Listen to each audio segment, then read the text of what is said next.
Hello guys, welcome back to education IQ. I hope आप सब अच्छे होंगे। तो डेली का हम लोग जो द हिंदू न्यूज़पेपर पढ़ते हैं, जिसमें 8 से 10 मिनट के अंदर अंदर मैं आपको पूरा द हिंदू न्यूज़पेपर पढ़ाता हूँ। कोई भी इंपॉर्टेंट न्यूज़ हो आपके एग्ज़ाम के related, latest current affairs related, उसको हम इस लेक्चर में कवर करते हैं। एक छोटा सा वीडियो होता है 8 से 10 मिनट का। तो रेगुलरली इन सेशंस को देखो। डेली मंडे टू सैटरडे शाम को 7 बजे मेरा वीडियो आएगा। एक दो दिन से मेरा टाइम जो है ना वो थोड़ा सा मतलब रेगुलर नहीं है शाम को 7 बजे, लेकिन उसका कारण ये है कि थोड़ा सा जो है ना बिजी शेड्यूल चल रहा है उसकी वजह से। बाकी कल से हम लोग जो है डेली शाम को 7 बजे मेरा जो है वो वीडियो आएगा। तो इससे क्या होगा, आपके करंट अफेयर्स कवर हो जाएंगे और पूरे वर्ल्ड वाइड में क्या चल रहा है, इंडिया में क्या चल रहा है, कौन सी न्यूज़ इंपॉर्टेंट है न्यूज़पेपर में, आपको समझ में धीरे धीरे आ जाएगा कि किस तरह से आपको पढ़ना है। तो स्टार्ट करते हैं आज का द हिंदू न्यूज़पेपर। मेरा नाम है Abhilash. ED states tussle supreme court moves mechanism to identify vendetta. तो आपको पता है ना, गवर्नमेंट की जो सेंट्रल एजेंसी है ईडी, ठीक है, इन्फोर्समेंट डायरेक्टरेट, तो ये क्या करती है, जो मनी लॉन्ड्रिंग के करप्शन के केसेस होते हैं उनको ये देखती है। तो अक्सर क्या होता है, जिस स्टेट में बीजेपी की गवर्नमेंट नहीं होगी, ठीक है, मतलब जो गवर्नमेंट पावर में है उसकी गवर्नमेंट नहीं होगी, वहाँ पे ये एजेंसीज जो है ना काफ़ी एक्टिव रहती हैं, ईडी इन्फोर्समेंट डायरेक्टरेट।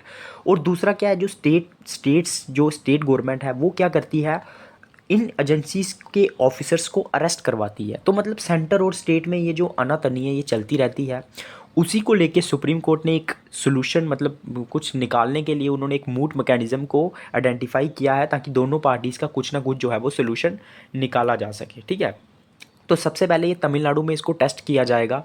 तो जो भी गिल्टी होगा उसको जो है पनिश किया जाएगा। और जो अपनी मर्जी से, मतलब जो हम लोग गुस्से में या फिर एक दूसरे की राइवलरी के कारण जो गवर्नमेंट अरेस्ट करती है या फिर अपनी एजेंसीज भेजती है छापा मारने के लिए, उसको जो है रोका जाएगा। तो ये सुप्रीम कोर्ट ने कहा है और ये मैकेनिज्म जो है सबसे पहले तमिलनाडु में जो है इसको लागू किया जाएगा। तो मतलब ये एक तरीका होगा जिसके थ्रू हम लोग आइडेंटिफाई करेगी जो सुप्रीम कोर्ट है कि कहीं ये मतलब रिवेंज तो नहीं लिया जा रहा है, बदला तो नहीं लिया जा रहा है कि सेंट्रल गवर्नमेंट जो है ईडी को भेज रही है बार बार। आपने भी सुना होगा जहाँ पे भी नॉन बीजेपी गवर्नमेंट रहती है वहाँ पे ऐसा होता है। और यहाँ फिर जो स्टेट गवर्नमेंट है वो ऑफिसर्स को अरेस्ट करवाती है, जो भी सेंट्रल ऑफिसर्स होते हैं। तो वो थोड़ी सी उसमें देखा जाएगा, एक मूट मैकेनिज्म जो है वो अपनाया जाएगा। नेक्स्ट क्या है, Hindu temple existed at Gyan Vapi mosque site ASI survey report. ASI मतलब आर्कियोलॉजिकल सर्वे ऑफ जो इंडिया है, जिसकी 1865 में स्थापना हुई थी, ठीक है। कनिंगम जो थे इसके पहले जो थे, मतलब में पहले जो थे वो बने थे प्रेसिडेंट मान लो, या फिर मतलब फर्स्ट जो इंचार्ज बने थे वो बने थे कनिंगम। तो उन्होंने इसकी स्थापना की थी 1861 में। तो ये जो भी हिस्टोरिकल साइट्स होती हैं उनको प्रोटेक्ट करने का ये काम करता है। तो अभी पता लगाया गया है आर्कियोलॉजिकल सर्वे ने कि हिंदू टेम्पल जो था ज्ञानवापी मस्जिद के पास जो है एग्जिस्ट करता था। जो वेस्टर्न वॉल है ज्ञानवापी मस्जिद की, ये वाराणसी उत्तर प्रदेश में है, आपको याद रखना है। तो वहाँ पे एक जो है हिंदू टेम्पल जो है वो एग्जिस्ट करता था। इस चीज़ को जो है वो बोला गया है, कहा गया है।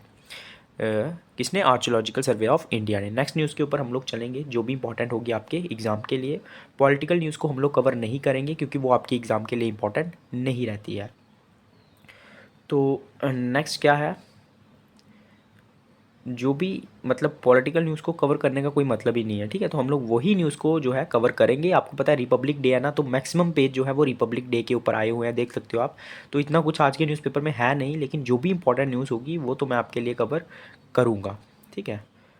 और इसमें जो है ये भी इम्पोर्टेंट इतना नहीं है आपके लिए, ठीक है। एडिटोरियल जो आया ना आज का वो भी कुछ ज़्यादा इंपॉर्टेंट नहीं है। उसके बाद नेक्स्ट न्यूज़ के ऊपर हम लोग चलेंगे। हाँ, why is there no snowfall in Kashmir. तो ये आपके लिए जानना बहुत ज़रूरी है, एक्साइटेड भी होगा। इस साल क्या हो रहा है ना, बहुत कम जो है वो बर्फ़ गिर रहा है कश्मीर के अंदर में, और बहुत सारी स्टेट्स में जहाँ पे बर्फ़ गिरता था। तो ऐसा क्यों हो रहा है वो मैं आपको एकदम, कौन कौन से फिनोमिना जो है इसके पीछे है उसके बारे में मैं आपको बताऊँगा, ये आपको पता होना चाहिए। तो जनवरी एक ऐसा मंथ रहता है जहाँ पे जम्मू कश्मीर में, ठीक है, मतलब पूरी स्नो होती है, ठीक है। तो गुलमर्ग हो गया, तो इन जगह पे बहुत ज़्यादा जो है टूरिस्ट भी रहता है। तो इस बार क्या हुआ है, स्नोफॉल नहीं हुआ है। तो इसका सबसे बड़ा रीज़न क्या है ना, वेस्टर्न डिस्टर्बेंसेस होती है। ये एक विंड होती है, एक स्टॉर्म होता है जो मेडिटेरियन सी जो है ना, जो मेडिटेरियन सी में जो है प्रोड्यूस होता है। फिर ये नॉर्थ वेस्टर्न जो सब कॉन्टिनेंट है ना, वहाँ पे ये क्या करता है, स्नोफॉल करवाता है। तो वो जो है इस बार नहीं हुआ है, उनमें बहुत ज़्यादा फॉल आया है, ठीक है। उसके बाद एक EL नीनो कंडीशन होती है, और एक स्ट्रॉन्ग जो जेट जेट स्ट्रीम रहती है, मतलब एक नैरो स्ट्रॉन्ग विंड रहती है जो कि वेस्टर्न साइड में जो है मतलब स्नोफॉल करवाती है, तो इस साल उसकी भी जो है एक कमी रही है। और जो इल नीनो इफेक्ट है ना, उसकी भी जो है एक सबसे बड़ी मतलब कमी रही है। तो prevailing El Nino condition over the equatorial Pacific region और वार्मर ओशियन टेम्परेचर में lead to have role to play. तो क्या होता है prevailing El Nino condition का मतलब होता है ओशियन टेम्परेचर का जो है ना वो बहुत ज़्यादा गर्म रहना, तो उसके कारण भी ये सारी चीज़ें जो हैं वो हुई हैं। तो ये वेस्टर्न डिस्टर्बेंसेस सबसे बड़ा इसमें रोल प्ले करती है, जो कि मेडिटेरियन सी में उत्पन्न होती है। उसके बाद जो स्ट्रॉन्ग जेट स्ट्रीम होती है, जो कि मतलब वेस्टर्ली विंड जिनको बोला जाता है, वेस्ट टू ईस्ट जो है वो फ्लो करती है, तो वो भी जो है उस पर भी बहुत ज़्यादा कमी रही है। एक narrow band of strong winds रहता है। और जो इल नीनो इफेक्ट है, मतलब ओशियन टेम्परेचर जो है वो काफ़ी वार्म रहा है, तो इसके कारण भी ये सारी चीज़ें हुई हैं। तो काफ़ी एक्साइटेड है आपके लिए। कल को कोई भी पूछेगा भाई क्यों नहीं हो रही है, तो आप बोल सकते हो western disturbances E El Nino effect मतलब ओशियन टेम्परेचर का बहुत ज़्यादा गर्म रहना, और उसके बाद जो है स्ट्रॉन्ग जेट विंड्स का भी जो है वो कम होना। बाकी नेक्स्ट न्यूज़ के ऊपर हम लोग चलेंगे जो भी इंपॉर्टेंट होगी आपके एग्ज़ाम के लिए। तो ये प्रेसिडेंट जी जो हमारी मुर्मू जी हैं, उन्होंने कहा कि राम टेम्पल एक गवाही है कि हम लोग जो है जुडिशियल प्रोसेस पे जो है वो ट्रस्ट करते हैं। तो इतना इंपॉर्टेंट आपके लिए है नहीं, तो मैं पहले ही बता रहा हूँ। हाँ, French president Macron begins India visit from Jaipur, joints PM for road show. तो आपको पता है अभी जो 26 जनवरी हुआ है ना, इसमें हमारे जो स्पेशल गेस्ट थे वो थे मैक्रोन, मतलब फ्रेंच के जो प्रेसिडेंट हैं, ये आपको याद रख। तो अभी ये क्या करेंगे, अपना रोड शो करेंगे, जयपुर में विजिट करेंगे, उसके बाद पीएम को ज्वाइन करेंगे और एक रोड शो जो है वो इंडिया का ये करेंगे। उसके बाद नेक्स्ट न्यूज़ के ऊपर हम लोग चलेंगे जो भी इंपॉर्टेंट होगी आपके एग्ज़ाम के लिए।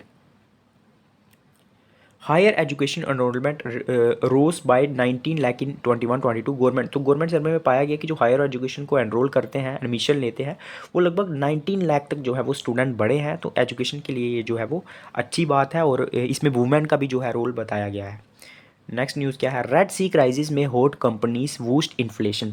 तो मैंने आपको पहले ही बताया था रेड सी के अंदर जो हाउथीस ग्रुप है जमन का, वो काफ़ी ज़्यादा अटैक कर रहा है। तो जिसके कारण जो आपको ट्रेड रूट है ना, मतलब जो साउथ एशिया को जो है यूरोपियन कंट्रीज से कनेक्ट करता है, उसमें स्विस कैनाल आती है, गुल्फ ऑफ एडन आता है, अगर आप मैप देखोगे तो उसमें रेड सी के अंदर बार बार जो है वो अटैक किया जा रहा है। किसके द्वारा अटैक किया जा रहा है ये भी आपको जो है वो पता होना चाहिए। तो ये हाउथीस ग्रुप है, एक शिया मुस्लिम्स का जो है वो ग्रुप है, और वो सपोर्ट कर रहा है पैलेस्तीन को, इजराइल और पैलेस्तीन वार में। तो उसके कारण जो है वो लगातार अटैक कर रहा है, और इसके कारण क्या हो रहा है ना, अलग अलग रूट जो है वो अपनाने पड़ रहे हैं ट्रेडिंग के लिए। तो जिसके कारण जो है बहुत सारी जो है वो प्रॉब्लम हो रही है, इन्फ्लेशन जो है वो बढ़ रही है, क्योंकि खर्चा ज़्यादा आ रहा है ट्रेड करने में। तो यही सारी चीज़ें इसमें लिखी हुई हैं। नेक्स्ट न्यूज़ के ऊपर हम लोग चलेंगे जो भी इंपॉर्टेंट होगी। तो इसमें क्या है, Israel strikes Gaza areas around 2 hospitals in south Gaza. तो लगातार इजराइल जो है वो गाज़ा के अंदर में जो है वो मतलब जो शिया मुस्लिम्स का जो ग्रुप है वहाँ पे जो है वो अटैक कर रहा है। साउथ अफ्रीका ने, मैंने आपको बताया था, इसके लिए जिनोसाइड के लिए इंटरनेशनल कोर्ट में भी साउथ अफ्रीका गया था। तो अटैक्स जो है वो कम नहीं हो रहे हैं। ठीक है, नेक्स्ट न्यूज़ के ऊपर जो है स्पोर्ट्स की न्यूज़ है हमारी। तो अभी मैरी कॉम जो है वो रिटायरमेंट नहीं लेगी, उन्होंने बोला है।